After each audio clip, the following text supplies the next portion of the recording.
ایک آدمی نے مسئلہ پوچھا تو حضرت عبداللہ ابن عمر فرمانے لگے دیر تک سوچا، دیر ہو گئی سوچتے سوچتے، تو وہ شخص کہنے لگا حضور اتنی دیر کیوں سوچ رہے ہیں؟ تو آپ فرمانے لگے تمہارا کیا خیال ہے کہ جو سوال تم مجھ سے پوچھتے ہو اور جو جواب میں تمہیں دیتا ہوں اس کے بارے میں رب مجھ سے سوال نہیں کرے گا؟ اللہ کی بارگاہ میں نے جواب نہیں دینا، میں سوچ سمجھ کے دے رہا ہوں تاکہ اس کا حساب دینا پڑے تو میرے لیے مشکل نہ ہو جائے۔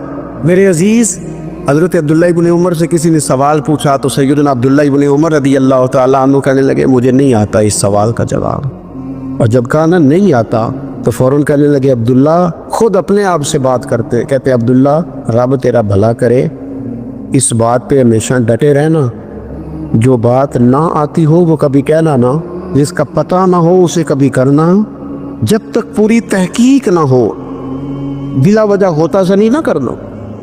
علم بڑا تھا، تقوی بڑا تھا، غریب پروری بڑی تھی۔ ایک بندہ خیرات لے کے گیا ہے، وہ پھر لائن میں لگ گیا ہے، اسی کیا کیا پلا تو پھر آگے۔ تو حضرت عبداللہ ابن عمر بندہ دوبارہ آتا نا تو کسی سے قرضہ لے کے کہتے یار اس کو بڑی ضرورت تھی تو دوبارہ آیا نے، ایک دفعہ تم ذرا دے دو میں تمہیں دے دوں گا، اس کو دینا۔ جتنی دفعہ شام کو کھانا کھاتے اتنی دیر حضرت عبداللہ ابن عمر کھانا نہیں کھایا کرتے تھے جب تک کوئی یتیم آ کے دسترخوان پہ بیٹھ نہ جاتا، نہیں گزارا ہوتا۔ اور یار کیسے لوگ کھا لیتے ہیں، اعلیٰ غذائیں کھا رہے ہیں اور ایک طرف ایک بہن مجبور بیٹھی ہے، بھائی مجبور بیٹھا ہے، سسرالی رشتہ داروں میں لوگ مجبور بیٹھے، عزیزوں میں لوگ مجبور بیٹھے ہیں، یتیم غریب مسکین، اور یہ روز نئے سے نیا ذائقہ۔ جب تک یتیم نہ ہوتا کھانا نہ کھاتے، اور صدقات و خیرات بھی کرتے تو جس طرح ہم کرتے ہیں نا، ناراض نہ ہونا۔ کبھی کبھی نا بعض لوگوں کو بانٹتے دیکھتے ہیں تو تکلیف ہوتی ہے، آپ نے دینا تو ہے تو اگر خوش دلی سے دے دیں، عطا تو کرنا ہے تو اگر چلو صحیح طریقے سے ہو جائے، ہنس کھیل کے ہو جائے، پریشان نہ کیا جائے سائل کو، یہ کتنا اچھا ہے۔ ان صوفیاء کا بھی ہم نے تذکرہ کتابوں میں پڑھا ہے جو کہا کرتے تھے اگر رب نے دروازے پہ کسی کو دے جائے تو اس کا مطلب ہے اللہ راضی ہے، لیکن ہمارا لہجہ اتنا سخت ہوتا ہے۔ حضرت عبداللہ ابن عمر ایک اونٹنی پہ بیٹھے تھے، اونٹنی بڑی پیاری لگی، بڑی خوبصورت تھی، بڑی بہترین تھی، بڑی صاف ستھری تھی، تو 2-3 دفعہ اپنے غلام سے کہا یار بڑی پیاری ہے، بڑی خوبصورت ہے، دیکھو اس کا چلنے کا انداز کتنا نرالا ہے۔ آج کل بھی ڈرائیور گاڑی چلاتے ہیں تو کہتے ہیں بڑی ہلکی پھلکی ہے جی، بریکیں بھی بڑی ٹھیک ہیں جی، اس کی فلاں معاملہ بھی اس کا بڑا صحیح ہے۔ وہ اتنی پسند آئی اونٹنی تو اونٹنی سے اترتے ہی فوراً کہنے لگی اس کو نشان لگا کے قربانی کے جانوروں میں چھوڑ دو، یہ زیادہ پیاری ہے، اسے رب کے رستے میں خیرات کریں گے۔ کیوں؟ ایک باریک نکتہ صوفیاء نے بیان کیا ہے۔ اللہ کے نیک بندے کہتے ہیں کسی جگہ بھی تمہارا دل اللہ رسول کے مقابلے میں الجھنا نہیں چاہیے۔ کوئی ایسی چیز جو رکاوٹ بن رہی ہو، رکاوٹ، وہ کیا کہتے ہیں کچرا آ گیا ہے، اس کچرے کو لوگ ٹھیک نہیں کرتے، کہتے نکال دو تاکہ معاملہ صحیح رہے۔ ایک چھوٹا سا باریک سا ہلکا سا دھاگے کی طرح کا ایک ٹکڑا اگر کسی وقت گوشت کا آپ کے دانت میں الجھ جائے نا، وہ سارا ذائقہ تباہ کر دیتا ہے۔ لوگ مختلف چیزیں لے کے خلال کرتے ہیں دانتوں کا تاکہ وہ نکل جائے، کیونکہ ذرا سی بھی چیز اگر کسی جگہ رکاوٹ بن جائے نا، آپ بڑا بہترین کھانا کھا رہے تھے، زبردست غذا آپ کھا رہے تھے، ایک صرف اس میں نا ہلکا سا دانہ ایسا ہے جو سخت تھا، کچرا آ گیا، روڑا آ گیا، تو وہ سارے کھانے کا ذائقہ تباہ کر دیتا ہے۔ بعض لوگ ایسے ہوتے ہیں کہ ایک بال نکل آئے نا کبھی کھانے میں سے تو کھانا چھوڑ دیتے ہیں، کہتے ہیں یار یہ سارا ذائقہ خراب ہو گیا۔ ہمارے ساتھ یہ ہوا ہے، یہ تو ہے نا دنیاوی معاملات، اسی طرح کا مسئلہ روحانی زندگی میں ہوتا ہے۔ کئی دفعہ نا ہم ماننے کو تیار نہیں ہوتے، لیکن ہمارے اوپر دولت کی محبت پوری طرح سوار ہوتی ہے، وہ سجدے میں ذوق آنے نہیں دیتی، شہرت کی محبت پوری طرح سوار ہوتی ہے، وہ درود و سلام کا، ذکر کا، عبادت کا ذائقہ لگنے نہیں دیتی۔ وہ جو کہا تھا نا والذین آمنوا اشد حبا للہ، ایمان والے سب سے بڑھ کر اللہ سے پیار کرتے ہیں، سب سے بڑھ کر رسول اللہ صلی اللہ علیہ وسلم سے محبت کرتے ہیں۔ کیوں کہا گیا تھا؟ اس لیے کہ ان محبتوں کے مقابلے میں ذرا بھی کوئی اور محبت آتی ہے روحانی ذائقہ خراب کر دیتی ہے، ہمارا دل نہیں لگتا، ہم بور ہوتے ہیں، ہم پریشان ہوتے ہیں۔ مسئلہ یہ ہے کہ جس دل میں صرف رب رسول کو ہونا چاہیے تھا وہاں شہرت آ گئی ہے، شہرت کی محبت آ گئی ہے، دکھاوا آ گیا ہے، مال آ گیا ہے، کئی قسم کے ہم نے بت معاذ اللہ اکٹھے کر لیے، اور پھر وہ ساری کیف مستی آئے، یہ کیسے ہو سکتا ہے؟ حضرت عبداللہ ابن عمر رضی اللہ تعالیٰ عنہ کے پاس ایک گدھا تھا. ہم پنجابی میں تو کہا کرتے تھے کہ بڑا ساؤ جانور ہے، بڑا دھیما ہے، بڑا اچھا ہے، سواری بھی کرتے تھے اس پہ، اس پر بوجھ بھی رکھتے تھے، اور بھی کئی کام، جانوروں کا چارہ بھی اس پہ رکھ کے لایا جاتا تھا. بہت سارے لوگ اس کی تعریف کرتے تھے کہ ظاہر ہے اس وقت یہ جانور ہر گھر کی ضرورت ہوتے تھے. لوگوں نے بڑی تعریف کی کہ جناب یہ گدھا بڑا اچھا ہے، بڑا عمدہ ہے. اب بعض چیزیں ایسی ہوتی ہیں جن سے دل لگ جاتا ہے. کچھ نوجوانوں نے گھروں میں بلی رکھی ہوتی ہے، گھوڑا رکھا ہوتا ہے، جانور رکھے ہوتے ہیں، ان کی پوری توجہ انہماک. ہم دیکھتے تھے دیہاتوں میں کہ بزرگ اگر کہیں چلے جاتے تھے سفر پہ تو وہاں سے بھی پیغام بھیجتے تھے کہ گائے کو چارہ ڈالا کہ نہیں، بھینس کو نکالا کہ نہیں، تم نے باڑے سے دور چھاؤں کا خیال کیا کہ نہیں. وہ چیز ذہن میں آ جاتی. حضرت عبداللہ ابن عمر رضی اللہ تعالیٰ عنہ گدھا کیونکہ بڑا پیارا تھا، بڑا اچھا جانور تھا اور بڑے کام کرتا تھا، بہت سارے معاملات گھر کے اور کھیتی باڑی کے اس کے ذمے تھے. تو گھر والے بھی کہتے کہ اس جانور کی وجہ سے بڑی خیر ہے، بڑے کام ہو جاتے ہیں. آپ کا بھی خیال تھا. حضرت عبداللہ ابن عمر ایک دن گھوڑے سے نیچے اترے یا اس گدھے سے نیچے اترے تو خادم کو بلا کے کہنے لگے اسے لے جاؤ اور بیچ کے پیسے اللہ کے راستے میں خیرات کر دو. اب وہ خادم کا بھی اس سے دل لگ گیا تھا، جانور گھر میں ہوتا ہے، دلچسپی ہو جاتی ہے. کہنے لگا حضور وہ سارا محلہ تو اس کی تعریف کرتا ہے، سارے خاندان والے تو اس جانور سے دلچسپی رکھتے ہیں اور آپ بیچ رہے ہیں. آپ فرمانے لگے جس طرح سب کا دل اس کی طرف ہے نا کہ اچھا جانور ہے، میرا بھی ہو گیا ہے، لیکن میں اپنے دل کو سوائے رب اور رسول کے کسی اور طرف ہوتا دیکھ نہیں سکتا. اعظم بلا سے اپنی وہ ہستی ہی کیوں نہ ہو، اعظم بلا سے اپنی وہ ہستی ہی کیوں نہ ہو، جو چیز اس کی راہ میں حائل ہو پھونک دو، جلا دو ایسی ساری چیزیں جو ان کے راستے میں آتی ہیں. فرمایا اس کی طرف توجہ ہونے لگی، لہٰذا میں اسے اب رکھ سکتا. مزاج تھا، طبیعت تھی، طریقہ اس طرح کا تھا کہ وہ. ایک اور بات بڑی خوب تھی، حضرت عبداللہ ابن عمر ان لوگوں کی پذیرائی بڑی کرتے تھے جو خیر کا کام کرتے تھے. دینی کام کوئی بندہ بھی کرے اس کی پذیرائی ہو، اس کی تعریف ہو، خیر کے جملے ہو تاکہ دینداری پھیلے. حضرت عبداللہ ابن عمر رضی اللہ تعالیٰ عنہ کو نا غلام آزاد کرانے کا بڑا شوق تھا. دیکھیں نا ایک بندہ کسی نے خرید لیا ہے، وہ اس کا پابند ہے، بڑی تکلیف میں ہوتے تھے لوگ. غلام 1000 سے زیادہ غلام آپ نے آزاد کرائے تو آپ جب غلام خریدتے تھے نا تو نظر کرتے تھے جو غلام ذرا زیادہ نمازیں پڑھتا اسے آزاد کر دیتے. تو غلاموں نے اس طرح کیا، انہیں پتہ چل گیا، انہوں نے بھی لمبی لمبی نمازیں شروع کر دی. حضرت عبداللہ ابن عمر کو پتہ چلتا، آزاد کر دیتے. ایک دن آپ کے بیٹے کہنے لگے حضور یہ آپ کو دھوکہ دیتے ہیں، لمبی لمبی نمازیں پڑھتے ہیں، آپ آزاد کر دیتے ہیں، بعد میں پتہ نہیں 5 بھی پوری پڑھتے ہیں کہ نہیں پڑھتے. تو حضرت عبداللہ ابن عمر کہنے لگے پتر تیرا کیا خیال ہے، مجھے نہیں پتہ. کہا حضور پتہ ہے. فرمانے لگے یہ مجھے رب کے نام پر دھوکہ دینا چاہتے ہیں، جو رب کے نام پہ دھوکہ دے روز دے، میں روز دھوکہ کھانے کو تیار. دوسری بات یہ تھی حضرت عبداللہ ابن عمر میں کہ نبی پاک سے محبت کوٹ کوٹ کے بھری ہوئی تھی. حضور کا ذکر آتا تو رو پڑتے، ان جگہوں پہ جا کے ڈھونڈ ڈھونڈ کے بیٹھتے جہاں نبی پاک نے وقت گزارا ہے. ایک درخت کا پتہ چلا کہ یہاں حضور تھوڑی دیر آرام فرما ہوئے تھے، انہوں نے دیکھا تھا یا انہیں معلومات ہوئی تو ہمیشہ اس درخت کو پانی دیتے، اس کا خیال کرتے، کہتے یہ درخت ہمیشہ تر و تازہ رہے، یہاں میرے نبی پاک نے تھوڑا وقت گزارا ہے. وہ مکہ مکرمہ میں بھی جاتے تو وہ جگہ ڈھونڈ ڈھونڈ کے جہاں حضور نے نماز پڑھی تھی نماز پڑھتے. مسجد نبوی میں آتے تو جس منبر پر حضور بیٹھ کے خطبہ دیتے تو اس پہ ہاتھ پھیر کے چہرے پہ ملتے. حضور کی قبر انور پر حاضری دیتے، السلام علیکہ یا رسول اللہ کہہ کے اس بارگاہ عالی مرتبت میں حاضری دیتے. حضرت صدیق اکبر کو سلام کرتے، حضرت عمر کو سلام کرتے. پیر سن ہو گئے ایک دفعہ چلتے چلتے تو کسی نے کہا جس سے سب سے زیادہ پیار ہے نا اسے پکارو، پیر ٹھیک ہو جائے گا. تو فوراً کہنے لگے یا محمد صلی اللہ علیہ. اور یہ امام بخاری نے لکھا ہے الادب المفرد میں، خود امام بخاری لکھتے حضرت عبداللہ ابن عمر نے یا محمد کہا اور ان کا پیر سویا ہوا ٹھیک ہو گیا. یہ لوگ بڑی محبت کرنے والے. آپ فرمایا کرتے تھے شاید زندگی میں لوگوں نے کسی سے اتنا پیار کیا ہو جتنا نبی پاک علیہ السلام کے غلاموں نے مجھ سے کیا. ہر وقت لوگ ان کے گرد رہتے، لوگ محبت کرتے.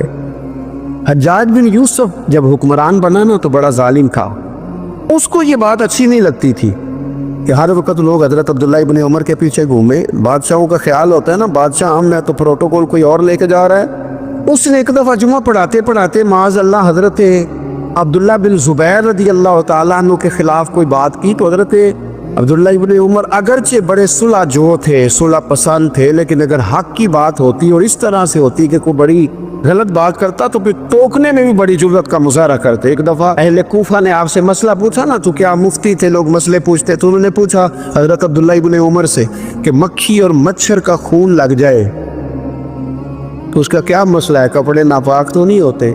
تو سوال کا جواب دینا چاہیے تھا نا, ہوتے کہ نہیں ہوتے. تو فرمانے لگے حسین ابن علی کا خون بہا کے اب مکھیوں کے خون کے مسئلے پوچھنے شروع کر دیے.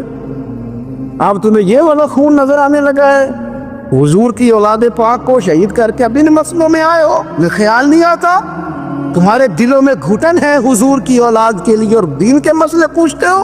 جاؤ پہلے کشادگی پیدا کرو, تیری نسل پاک میں ہے بچہ بچہ نور کا, تو ہے انہیں نور تیرا سب گھرانہ نور کا, پہلے کشادگی لاؤ حضور کی اولاد پاک کے میں, پھر مسائل پوچھنا. حجاج بن یوسف نے کوئی بات کر دی, آپ نے ٹوک دیا, تو پھر حجاج نے سازش کی. اوہو, اللہ والوں کے خلاف جو سازشیں ہوتی ہیں بڑی گہری ہوتی ہیں, بڑی سخت ہوتی ہیں, بڑے جال بنے جاتے ہیں, بڑا حسد کیا جاتا ہے, بڑی تکلیف دی جاتی ہے. اللہ قرآن میں کہتے ہیں محبوب یہ لوگ تجھ سے حسد کرتے, حسد من عند انفسہم, ان کے دلوں میں تیرے لیے حسد ہے.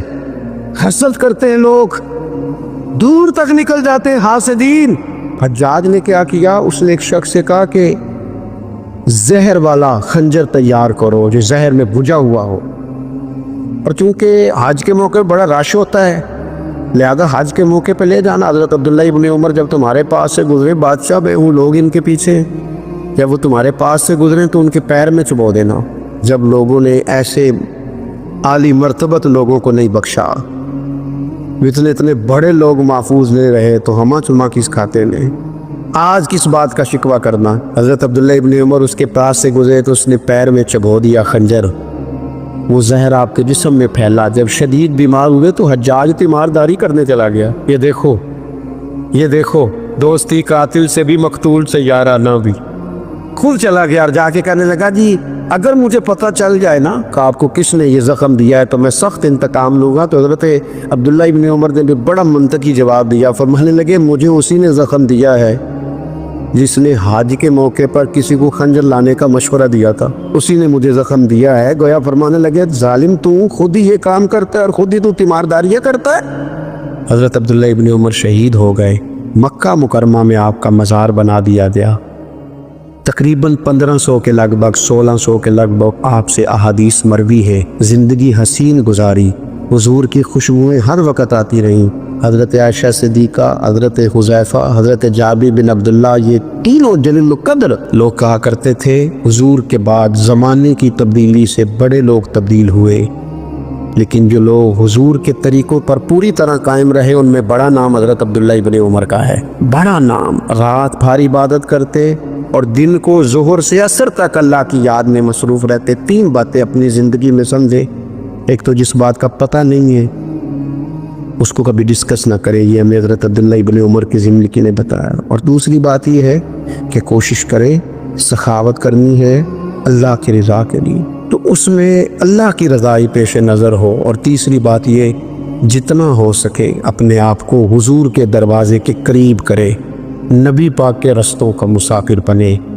حضرت عبداللہ ابن عمر رضی اللہ تعالیٰ عنہ بیمار ہو گئے, شدید علیل تھے, طبیعت مبارک میں کمزوری آ گئی, کچھ کھانے کو دل نہیں کرتا تھا. گھر والے بار بار کہتے کچھ کھا لیجئے کچھ کھا لیجئے, نہیں کھاتے تھے. بالآخر حضرت نافع آپ کے غلام تھے, ان سے کہنے لگے کہیں سے مچھلی مل جائے نا تھوڑی سی میں کھاؤں گا. تو کہتے ہیں میں سارے مدینے میں ڈھونڈتا رہا, مچھلی نہ ملی.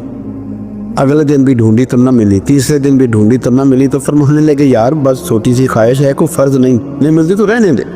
کہتے ہیں چوک سے دن مچھلی مل گئی, میں 1.5 دینار کی مچھلی لایا, لا کے حضرت عبداللہ ابن عمر رضی اللہ تعالیٰ عنہ کے سامنے جو مچھلی رکھی تو آپ نے لقمہ روٹی کا توڑا تھا, مچھلی کو لگانے لگے کہ دروازے میں فقیر نے آ کے آواز دی کچھ کھانے کو دو.